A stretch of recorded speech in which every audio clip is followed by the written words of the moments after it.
Hi, host Eric here, host Talking with Famous People. I'd like to take a break from quadruppling for a moment. Even though I can't even say that without laughing. But, and talk about something that just happened here driving that made me think a lot about cognitive functions and how they display in actual life. So, I was driving down the street. It was Garibaldi. No, it was Woodruff. So I'm now Woodruff, east-west. And the main street, east-west, is called Los Tunes. I'm above it a little bit, north of it. And I get to a main cross street, a main north-south street called Temple City Boulevard. And I'm thinking to myself, the reason I'm on Woodruff is because it's easier, less trafficy, no lights, or fewer lights to get over to where I'm going over here. So I get to the light though. There's a light here, Woodruff and Temple City Boulevard. The main South Cross Street. And I think to myself, I want to go to McDonald's or Carl's Jr. or something. And so I start to go into the right turn lane. There's not a lane, but the right turn spot where there's enough room for one person to be going straight and one person to turn to the right if the person going straight is where the lane would be, even though there's no lines there. And so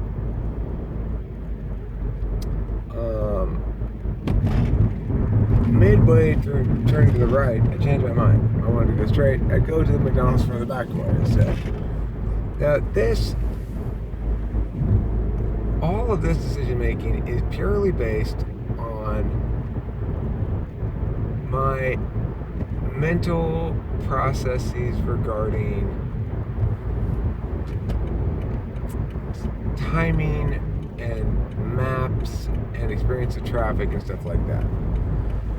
I suspect that's where my SI, if that is SI, and I think it probably is, that is where my SI is most developed. I do that shit when I'm driving all the time. I've got a very good amount of Los Angeles too. And primarily as a function of my SI relating to my car and me. Because I live in Los Angeles. It's car central. There's no, well, let's hop on the L. Let's hop on the L and go downtown. No, you have to drive to the subway. We don't have an L, of course. It's a slang expression in some parts of the country for an elevated subway of some sort. Anyway,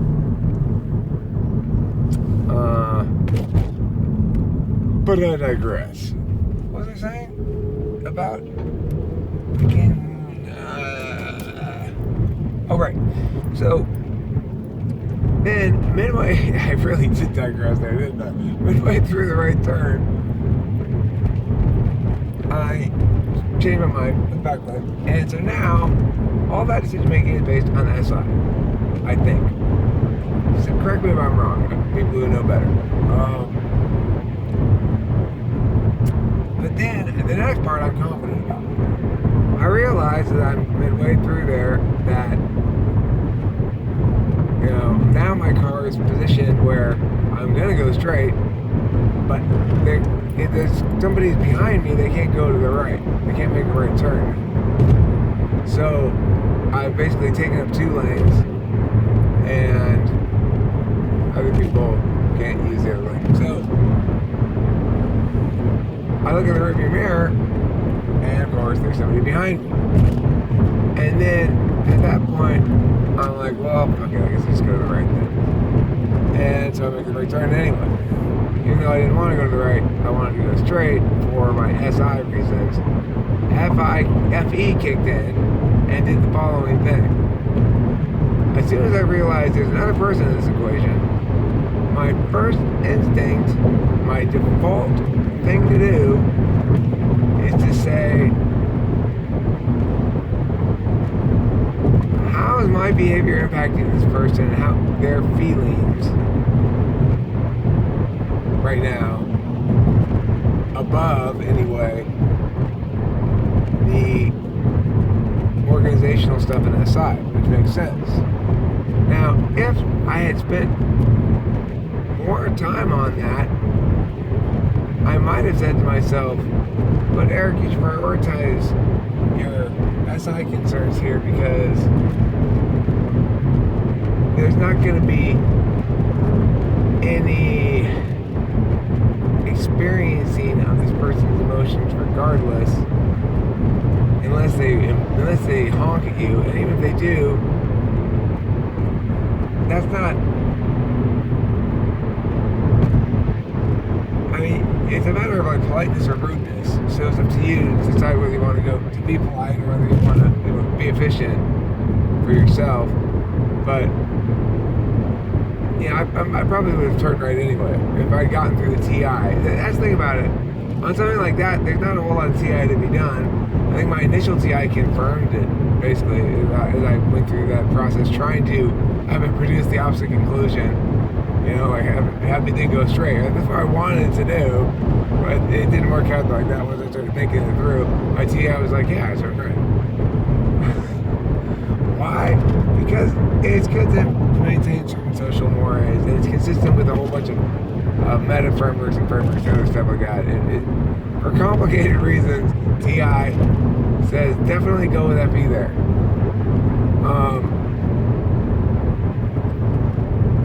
And it's mostly for reasons of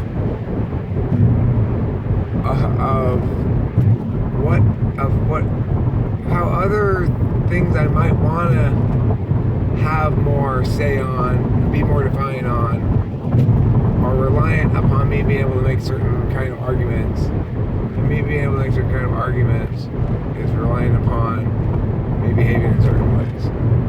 So that's why TI probably wouldn't get in the mix there, is because basic stuff like that, it's already adjudicated all those matters, you know?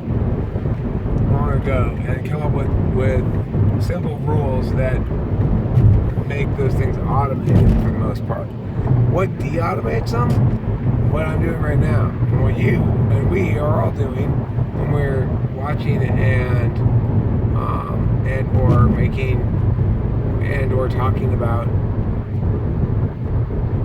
videos about okay, I fucked with the parallelism. You know what I'm saying? We're doing cognitive function shit. So we de-automate it, so that next time when I go through that process, I'll still do the same decision. It'll just be a little bit less efficient now, because I'll think about it. Because that one's not useful to de-automate, right? Except it's useful now in the meta sense that I make a video about it. So, and then as far as the NE goes, the urge to disrupt, well, that's why I was in the conundrum in the first place. Was because I went default, you know, like just normally, in some sense, most people would go like, well, you just get in the car and drive to wherever you're going. Not me. I'm like, in the car, start driving where, like some default start thing, and then go, but I'm hungry. Should I go through it? No, I'll go through it. This is me like cycling through all the endless fast food possibilities, trying to find the one that resonates with me as, the perfect fast food for that moment, you know? And then, which way should I go to get fast food? And like in this particular instance, I hadn't decided yet in my head which of the fast food restaurants I was gonna go to, because there was McDonald's, Carl's Jr.'s, and El Pollo Loco right there at the same three. Right, it's all right there. Anyway, and decided which one to go to. And then by the time I got over there, what did I do? After making that right turn and then going left and being on Los Angeles, which has a little bit more interruptions to your drive, I decided as I got near the fast food places, I went back to SI and I said, but look, Eric,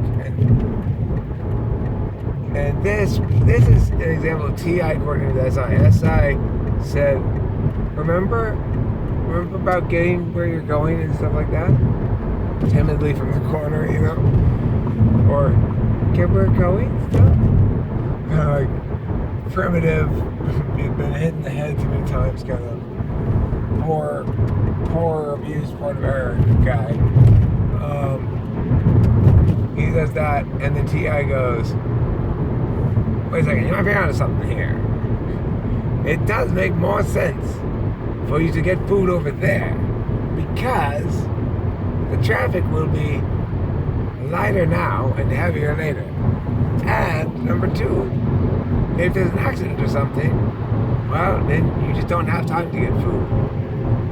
And then NE or something, or SI, or both those combined say, but I'm hungry. And then TI said, well, it's very low probability that you won't be able to eat. That's just a reason to do it this way as a contingency. It's not like you can't turn it to make it then a reason to not do it because it's a contingency. I'm going to be able to eat if I'm running late and have to prioritize getting there on time over eating. Whereas if I eat first, then I take the choice out of my hands. That's just idiotic, right? I mean, that's just, no, Eric, no, dude, you can't do that. And TI is the one who goes, no, dude, no, sorry, Eric, listen, maybe you should see somebody. Fuck you, TI. Something logically violent to me. Alright, that's it for this episode of Talking to Fat People. Thanks for watching.